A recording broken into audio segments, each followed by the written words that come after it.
नमस्कार मित्रांनो, विणधुगातली तोटेना या मालिकेच्या आजच्या भागामध्ये आपण पाहणार आहोत. सर्व वाद संपल्यानंतर राजवाडीच्या घरात सर्वजण बसलेले असतात. अर्पिता सर्वांना चहा करून आणते.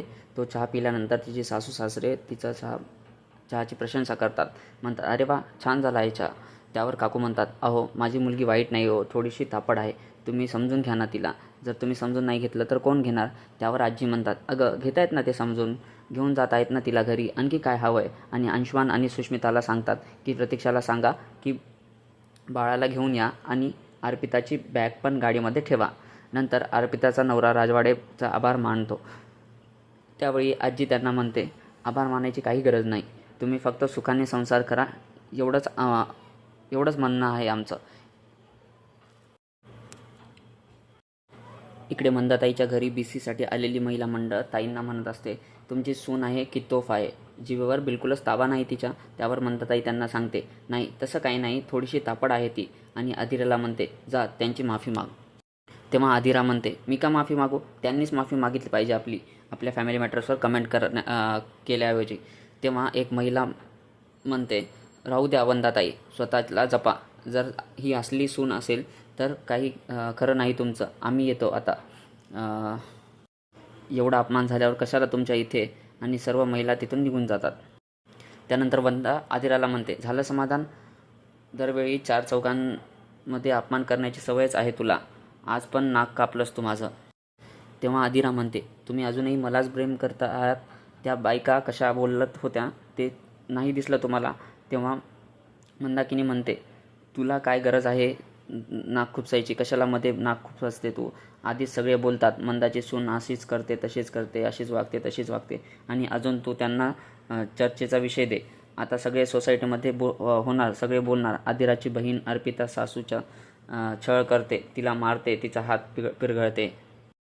तेव्हा बाबा मंदाला म्हणतात, बस कर मंदा, आदिरा तिच्या बहिणीसारखी मुळीच नाही आहे, आणि आता हे जे घडलंय त्याला देखील तूच कारणीभूत आहे. काही गरज होती का घरामध्ये बायका असताना तुला तो विषय काढायची. तू ओढून घेतलास हे सगळं, तुला तुझ्या तोंडावर ताबाच ठेवता येत नाही.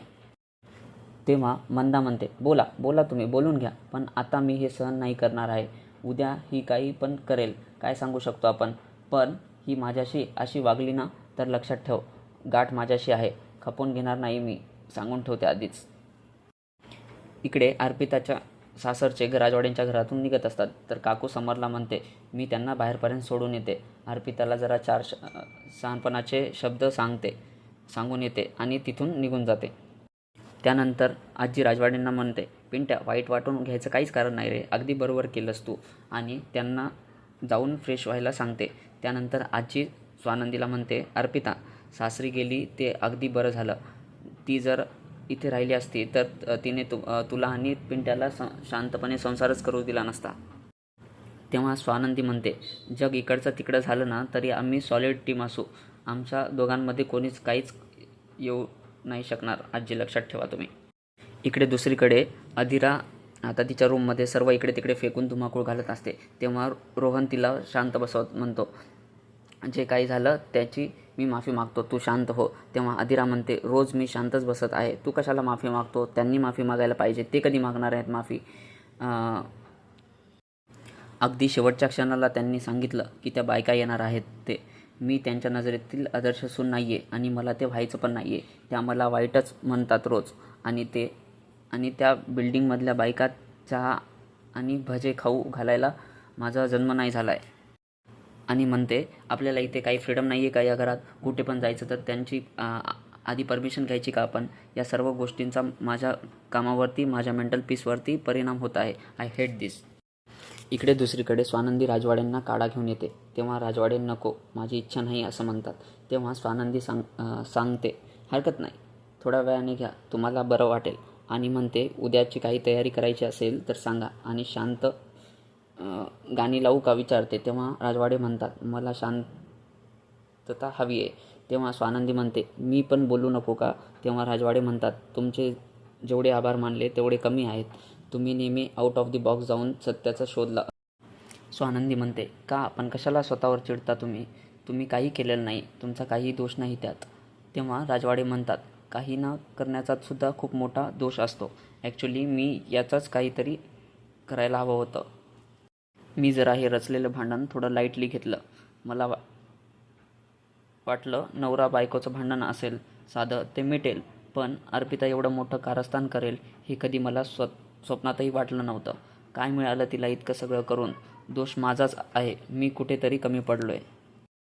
तेव्हा स्वानंदी राजवाडेंना म्हणते, मला सांगा, आपण एक रोपटं लावतो, वाढण्यासाठीच लावतो ना. त्याला पाणी घालतो, त्याची काळजी घेतो, तरी पण कधी कधी एखादं रोपटं नीट वाढत नाही. त्यात आपली कशी काय चूक असू शकते?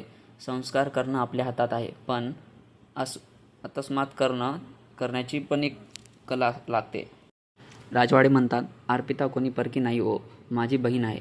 मी तिला मुलीसारखं वाढवलंय, तिला जपलंय, सावरलंय आणि मीच तिच्यावरती हात उगारला आहे. मला असं वाटतं की हा हातच तोडून टाकावा मी. तेव्हा स्वानंदी म्हणते, काहीच चुकीचं नाही वागलात तुम्ही. उगाचच तुम्ही राग काढू नका स्वतःवर. तुम्ही माझे आहात. जर तुम्ही स्वतःशीच जर वाईट वागला तर माझ्याशी वाईट वागल्यासारखं होईल. इकडे अधिराचा गोंधळ सुरूच असतो. प्रत्येक गोष्टीमध्ये प्रॉब्लेम असतो त्यांना. She can't be happy for once. असं जर वागत राहिलं तर समोरचा माणूस एका पॉईंटला गिवअप करणारच ना. हो आहे मी श्रीमंत, जर मी माझे पैसे खर्च केले तर त्यांना काय प्रॉब्लेम आहे बरं? रोज उठून काही ना काही कारण शोधते भांडण्यासाठी माझ्याशी. बट तू काहीच बोलत नाही त्यांना. तेव्हा रोहन म्हणतो, मी काहीच नाही बोलत असं नाही, मी इग्नोर करतो. तेव्हा अधिरा म्हणते, माझ्याने नाही होणारी सहन. आजच सगळं प्लॅन फ्लॉप केला आहे त्यांनी. तेव्हा रोहन म्हणतो, अजून उशीर झाला नाही आहे. आपण एक काम करूयात, मी काहीतरी बाहेरून ऑर्डर करतो आणि छान कॅन्डल लाईट डिनरचा सेटअप करतो. सोडून दे, तू शांत हो आता थोडं. पण इकडे अधिराचा मूड पूर्णपणे ऑफ झालेला असतो. ती म्हणते, एवढा तमाशा झाल्यानंतर आता माझ्यात बिलकुलच एनर्जी नाही आहे. आणि हे सगळं बोलणं जे आहे ते मंदाकिनी दरवाजाला कान लावून ऐकत असते. तेवढ्यात अधिरा चिडून रोहितला म्हणते, मला काहीच नाही ऐकायचं आहे तुझं, आणि रूमचा दरवाजा खोलू लागते. आणि रूमचा दरवाजा उघडता क्षणी तिला मंदा दिसते. ती मंदाला विचारते, काय करत होता इथे तुम्ही? आमचं बोलणं ऐकत आहेत तुम्ही चोरून चोरून? तेव्हा मंदा म्हणते, मी काय करू बोलणं ऐकून तुमचं? तेव्हा अधिरा म्हणते, हे असं दरवाजाला चिटकून काय करत होतात मग तुम्ही? आणि ती रोहनकडे चिडून जाते आणि त्याला सांगते, अनबिलिव्हेबल, आई आपलं बोलणं ऐकत होती चोरून चोरून. आईला म्हणते, तुम्हाला ऐकायचं ना तर थांबा, इथे थांबून ऐका, मी नाही घाबरत कोणालाच तुम्हाला. तेवढ्यात तिथे बाबा येतात आणि विचारायला लागतात, काय झालं बाबा, आरडाओरडा एवढा का करत आहात तुम्ही लोक? तेव्हा अधिरा बाबांना सांगते, आई आमचं बोलणं ऐकत होते चोरून चोरून. तेव्हा बाबा मंदाला ओरडायला लागतात. म्हणतात, तू सगळी अक्कल घाण ठेवली आहेस का? किती घाणेरडापणा करशील आता? तेव्हा मंदा बाबांना शांत बसवते आणि म्हणते, मला काही हौस नाही आहे यांचं बोलणं ऐकायची. ही तुमची सून अधिरा एवढ्या मोठमोठ्याने भांडत होती आपल्या नवऱ्याशी, कान झाकले तरी ऐकू आलं असतं. आणि अधिराला म्हणते, हा ना तुझ्या पिंट्या काकाचा बंगला नाही आहे, साधं घर आहे. हा माझा मुलगा आहे, वाटेल तसं काही भडकावून शकते तू त्याला. तेव्हा अधिरा म्हणते, खूप झालं, मी कोणाला काही भडकावलं नाही आहे. माझा नवरा आहे आणि मी याच्याशी बोलत होते प्रायव्हेटली, तर काय चुकलं माझं? तेव्हा मंदा अधिराला सांगते, थोडा हळू बोल ना, का आवाज वाढतोय तुझा?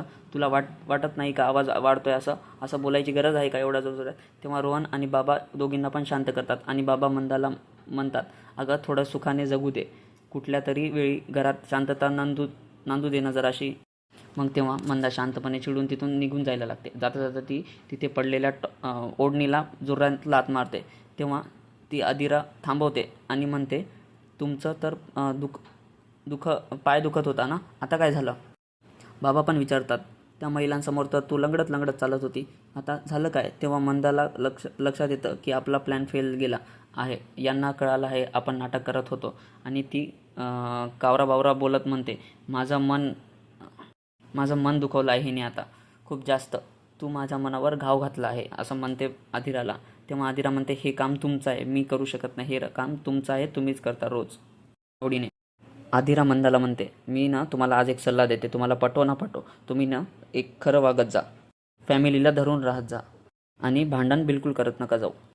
तेव्हा मंदा अधिराला म्हणते, हो हो, आता तूच शिकवायचं राहिलेस मला, तूच अक्कल द्यायची राहिलीस.